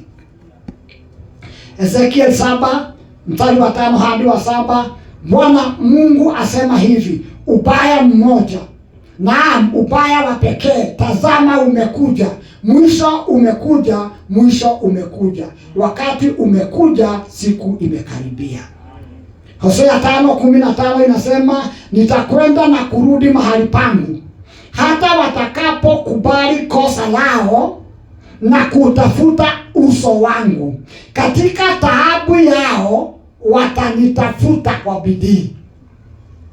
Naongelea taifa la Israeli na shida ambayo watakumbana nayo. Bwana Yesu asifiwe sana. Danieli 12 mstari wa 1, kutakuwa na wakati wa taabu, mfano wake haukuweko tangu taifa lilipoanza kuwa. Kile ambacho Israeli itakumbana nacho haijawahi kama taifa kukumbana nayo. Unaposikia ni taabu ya Yakobo, ni taabu kweli. Na Yesu aliongelea mambo hayo pia katika Mathayo 24 na mstari wa 21, akinukuu hata maneno yaliyoongelewa na Danieli, akasema, kwa kuwa wakati huo kutakuwa na dhiki kuu ambayo haijapata kuweko tangu mwanzo wa ulimwengu. Kwa hivyo yale ambayo Waisraeli walikumbana nao katika mwaka wa 70 ilikuwa ni kionjo. Ilikuwa ni kionjo. Yale wanakuja kupata itakuwa ni shida kubwa zaidi ya hayo. Lakini mambo hayo yote yanafanyika kukiwa na matumaini kwa Waisraeli. Maandiko yanaonyesha kwamba wokovu utakuja kwa Israeli kama taifa baada ya utimilifu ya wakati wa mataifa. Na tukitoka tunaweza kupumzikia hapa, tuendelee wakati mwingine, si ndio? Tukitoka tunaweza kutimiza hapo, tuendelee next time ili isikike. Bwana asifiwe sana. Inasema maandiko yanaonyesha wokovu unawakujia Waisraeli baada ya wakati wa mataifa, si ndio? Kwa sababu daima Mungu ameshughulikia taifa la Israeli kama taifa. Taifa la Israeli limezaliwa Misri kama taifa. Halikuwa taifa, limekuwa taifa katika nchi ya Misri. Na tunajua mambo hayo vile walizaana. Na aliwakomboa kutoka Misri kama taifa. Aliingia katika agano na wao kama taifa. Na aliwaweka nchi ya Kanaani kama taifa. Yote haya yalikuwa katika Mungu kutimiza agano lake na Ibrahimu ambalo limeandikwa katika Mwanzo 17 mstari wa 7 hadi wa 8. Anaposema Mungu, nami nitathibitisha agano langu kati yangu na wewe na uzao wako baada yako katika vizazi vyao vyote. Katika vizazi vyao vyote ni agano la milele. Nami nitakupa wewe na uzao wako baada yako nchi yote ya Kanaani ili iwe miliki yako. Bwana Yesu asifiwe. So kuna hiyo ahadi ambayo Mungu alitoa kwa wana wa Israeli, na ya kwamba watakuja kuokolewa baada ya nyakati za mataifa kutimia. Lakini hata wakati huu wa mataifa kuna Waisraeli ambao wameokolewa kibinafsi, mmoja mmoja, sio kama taifa, sio kama taifa. Si hata mitume wa Bwana Yesu walikuwa wote ni Waisraeli. Kuna Waisraeli wengi hata leo ni Wakristo hodari, wameshika imani ya Bwana Yesu, lakini wamefanya hivyo kibinafsi, yeye mwenyewe, sio kama taifa nzima. Paulo anawaita wateule, walioteuliwa, ama mabaki, the remnant. Bwana Yesu asifiwe sana. Na anaongea hiyo Warumi 9 mstari wa 27, anasema ijapokuwa hesabu ya wana wa Israeli ni kama mchanga wa baharini, ni mabaki tu watakaookolewa. Warumi 11 mstari wa 4 na 5 anasema nimejisazia watu 7,000. Mungu akiongea na Elijah alimwambia kuna watu 7,000 wamebaki, kwa sababu Elijah alikuwa ana complain ni yeye peke yake amebaki. Mungu akamwambia kuna wengine 7,000. Vivyo hivyo wakati huu wa sasa mabaki yako. Kuna mabaki ya Waisraeli waliookolewa, na hao ni wale walioteuliwa kwa neema. Hiyo ni Warumi 11 mstari wa 4 na mstari wa 5. Na katika hiyo Warumi 11 Paulo anaweka wazi ya kwamba Waisraeli wanaokolewa baada ya mataifa. Sio? Ndio nakimbia kwa sababu hata tu tuende polepole basi. 11 mstari wa 25 na 26 inasema hivi: kwa maana ndugu zangu, sipendi mkose kujua siri hii, msije mkajiona kuwa wenye hekima katika nafsi zenu, ya kwamba kwa sehemu ugumu umewapata Israeli, mpaka utimilifu wa mataifa uwasili. Ugumu umepata taifa la Israeli hadi utimilifu wa mataifa uwasili. Hivyo Israeli wote wataokoka. Hiyo ni Warumi 11:25, na soma hadi ile ya 27. Inaendelea kusema wataokoka kama ilivyoandikwa. Mwokozi atakuja kutoka Sayuni, ataondoa kutomcha Mungu katika Yakobo. Wakati wa mataifa umepita na wokovu umewajia Waisraeli. Bwana Yesu asifiwe. Na mwokozi atachomoka katika Sayuni na kuondoa kati ya Waisraeli kutomcha Mungu.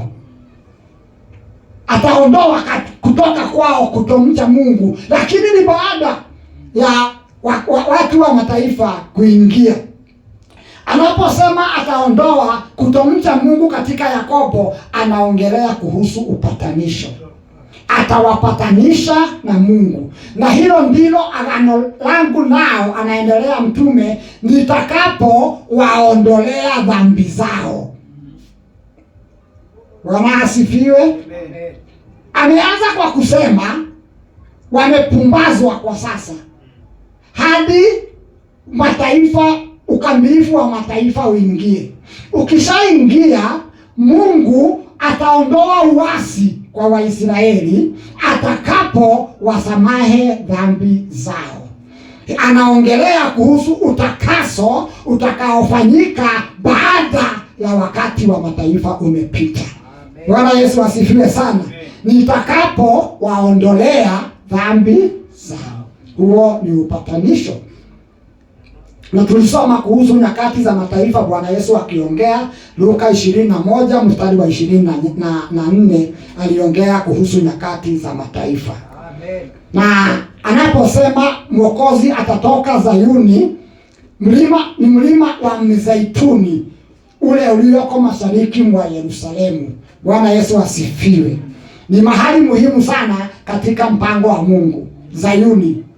Kwa sababu ile Zayuni ya kawaida inafananishwa na Zayuni ya mbinguni. Kama vile Yerusalemu ya sasa inafananishwa na Yerusalemu ya mbinguni. Ukisikia Ruto akisema mtu ataenda Zayuni, hamaanishi Israel, anamaanisha mbinguni. Si ndio? Akisema mambo ni matatu kwa Bakara.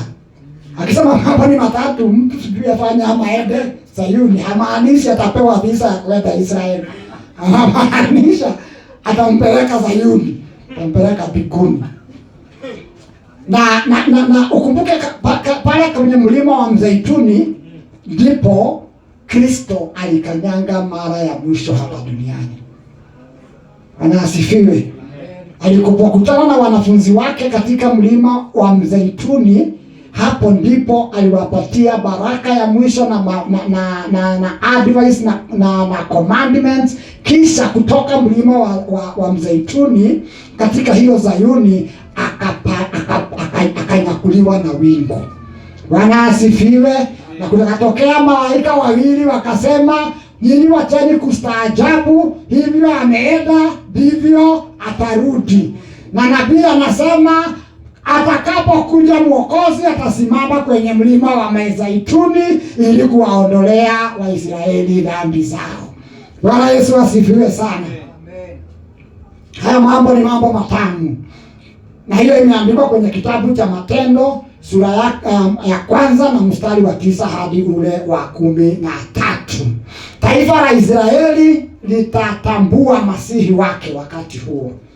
Zakaria 12 mstari wa 10, nami nitamimina juu ya nyumba ya Daudi na juu ya wenyeji wa Yerusalemu roho ya neema, roho ya kuomba. Watamtazama mimi ambaye wamemchoma, nao watamuomboleza kama mtu amuombolezavyo mwana wake wa pekee.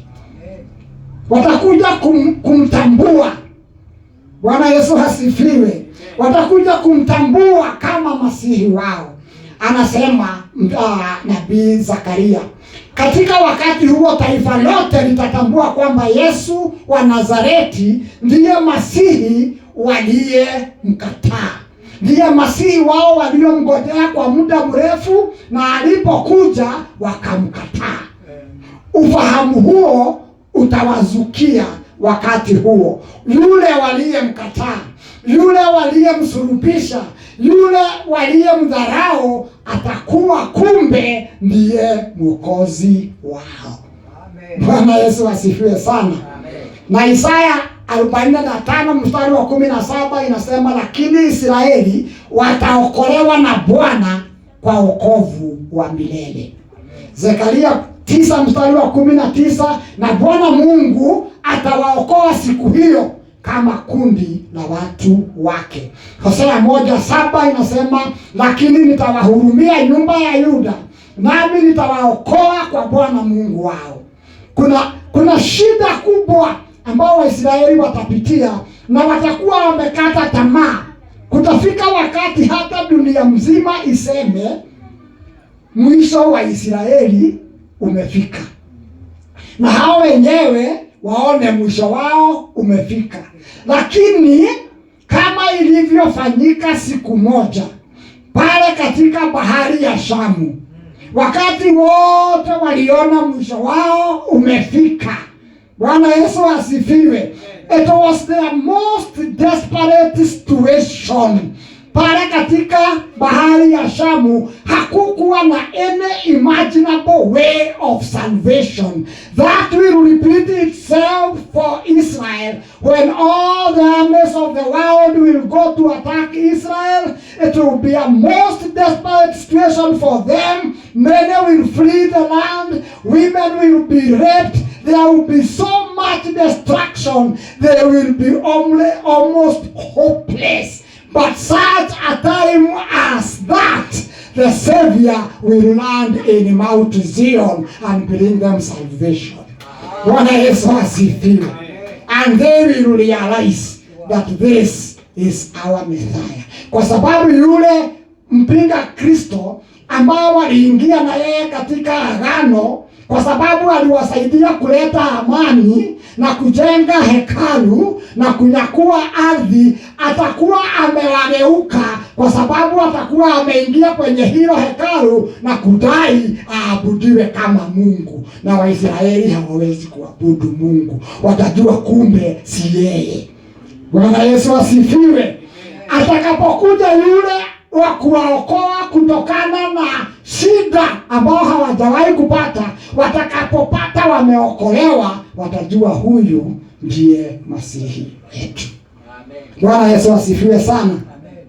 So Warumi inaongea kwa njia mingi vile walikatwa kutoka kwa mzeituni wakatupiliwa nje na watu wa mataifa wakapandikizwa. Si Warumi inaongea sana mambo hayo, na inasema vile walikataliwa. Kukataliwa kwao kukaleta msaada kwa watu wa mataifa. Kwa hivyo walikataliwa, walikatwa kutoka kwa mzeituni. Upatanisho huu ni upatanisho wa kuwarejesha.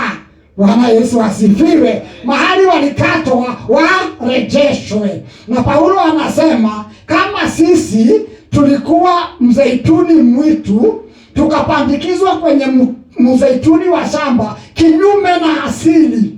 Asili yetu na mzeituni haikuwa moja, lakini tulipandikizwa na tukanawili. Je, wale walikatwa watakaporejeshwa kwa mzeituni si watanawili hata zaidi? Bwana Yesu asifiwe. Na anasema kama kukataliwa kwao kumeleta wokovu kwa mataifa, je, kukubaliwa kwao kutaleta nini ila ni ufufuo wa waliokufa? Bwana Yesu asifiwe. So sina haja ya kusoma maandiko hayo ya Warumi 11 yote, lakini yako katika kitabu katika notes ambazo nimezituma kwenye group. Israeli inaweza kurejeshwa. Mungu hajamalizana na taifa la Israeli. Bwana Yesu asifiwe. Matawi yaliyokatwa yanaweza kurudishwa tena kwenye mti wao wenyewe. Bwana Yesu asifiwe. Amen. Okay. Na Paulo anatuonyesha ya kwamba mambo hubadilika. Anasema Warumi 11:30 na 31, kuna wakati wao waliamini na sisi hatukuwa. Kuna wakati wao waliamini lakini watu wa mataifa hawakuamini, walikuwa kando. Sasa mambo imebadilika. Watu wa mataifa ndio wameamini na wao hawajaamini. Bwana asifiwe. Lakini mtume anasema kama vile sisi tumepata manufaa kwa Mungu kwa kuamini, na wao watakapoamini nao pia watapata neema. Bwana Yesu asifiwe. Siku inakuja ambapo pia na wao watapokea rehema. Tumesema hizo siku 10 kutoka baragumu hadi siku ya upatanisho ni siku za hofu, ni siku za kutafakari, ni siku za toba, ni siku za kuzichunguza, ni siku za kurejesha uhusiano wao na Mungu. Katika siku hii kuhani tumesema aliingia katika patakatifu pa patakatifu, na siku kuu hiyo ya upatanisho ndio imelengwa katika Matendo ya Mitume 27 mstari wa 9. Wanapoongea kuhusu siku za kufunga, wanaongea kuhusu siku ya upatanisho. Katika utimilifu wake wa mwisho, Yesu Kristo ambaye Israeli walimkataa na kumsulubisha, atarudi kwao kama kuhani mkuu ambaye tayari amekwisha kuingia patakatifu pa patakatifu mbinguni kwa sababu ya dhambi zao na dhambi za ulimwengu wote pia.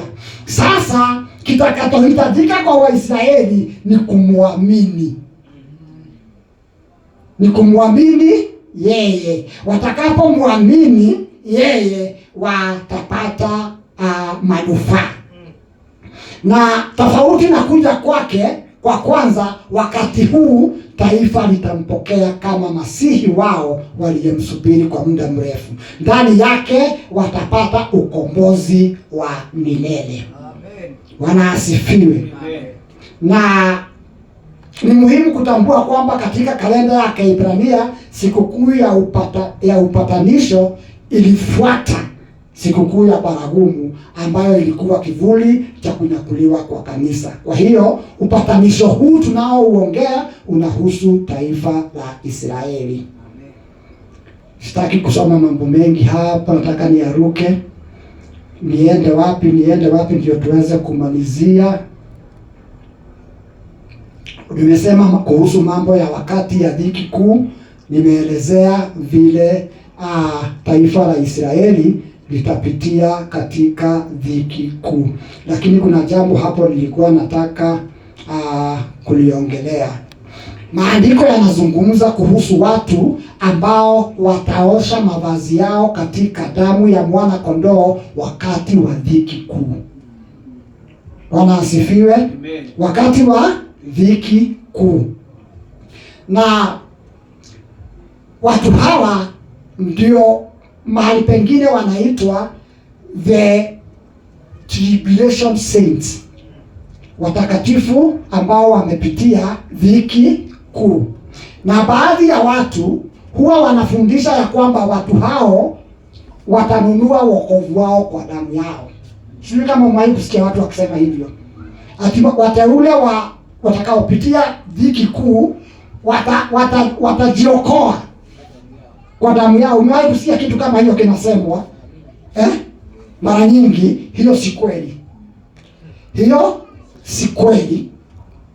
Kwa sababu ukweli ni kwamba hakuna mwanadamu anayeweza kujiokoa kwa damu yake mwenyewe. Huo ndio ukweli. Ya kwamba hakuna mwanadamu awezaye kujiokoa kwa damu yake mwenyewe. Wateule wengi wamewahi kufa. Mitume wote walikufa. Na waumini wengi hata kina Stefano na wengine walikufa. Lakini hawakujiokoa kwa damu yao. Hata hawa watakufa wakiitetea imani yao, lakini damu yao haiwezi kuwaokoa. Ni kwa nini? Ni kwa sababu wanadamu wote wametenda dhambi, wamehukumiwa mauti, na mtu ambaye amehukumiwa mauti hawezi kujiokoa kwa damu yake mwenyewe. Na maandiko yanaiweka waziwazi kabisa kwamba wameokolewa kwa damu ya mwana kondoo, sio kwa damu yao wenyewe. Ufunuo 7:14, hawa ndio watokao katika dhiki kuu, nao wamefua mavazi yao kuyafanya meupe katika damu ya mwana kondoo. So next time unasikia mtu akikwambia vile watanunua wokovu kwa damu yao, ujue hajaelewa vizuri kile ambacho kinafanyika. Hakuna njia mbili za wokovu. Mungu hajawahi kuweka njia mbili za wokovu. Hakuna wokovu mmoja wa Wayahudi na mwingine wa mataifa. Hakuna watu wanaokolewa kwa damu ya Kristo na wengine kwa damu yao wenyewe. Bwana Yesu asifiwe. Mungu ametoa njia moja tu ya wokovu kwa wanadamu wote. Njia hiyo ni msalaba wa Bwana Yesu. Anasema mtume, siionei haya injili ya Bwana Yesu, kwa sababu ndio uweza wa Mungu wakoao Wayahudi na Wayunani. Hakuna njia mbili za wokovu. Kilichowaokoa mataifa ndicho kitawaokoa Wayahudi watakapokubali ya kwamba Yesu ndiye Bwana na Mwokozi wao. Bwana Yesu asifiwe sana.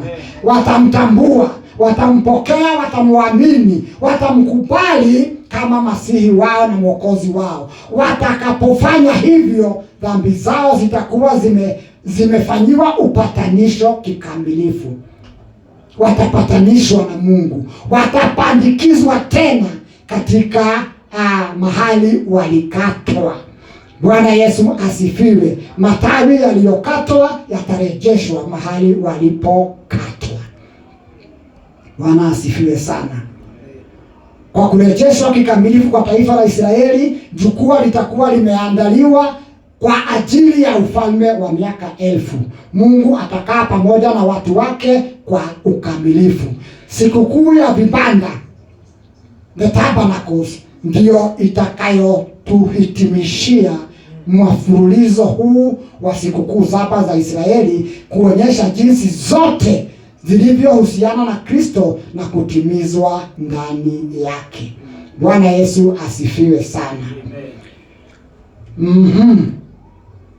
So Warumi 15 mstari wa 11, wala si hivyo tu, bali tujifurahishe katika Mungu na Bwana wetu Yesu Kristo, ambaye kwa yeye sasa tumeupokea huo upatanisho. Bwana asifiwe. Ule upatanisho uliohitajika ili mtu na Mungu awe kitu kimoja, tumeupata kwa Bwana Yesu Kristo. Bwana awabariki sana. Amen. Bwana awabariki sana. Amen. Tunamshukuru kwa sababu ya ufunuo wake. Tunanyenyekea sana kwa sababu ametupenda kiwango cha kutufunulia mambo haya. We are humbled before him and we give all the glory and the honor unto him. Bwana asifiwe. Mbarikiwe sana. Majaliwa tutakuja kumalizia kwa the Feast of Tabernacles. God bless you so much. Amen. Amen. God bless you too. Amen. Amen.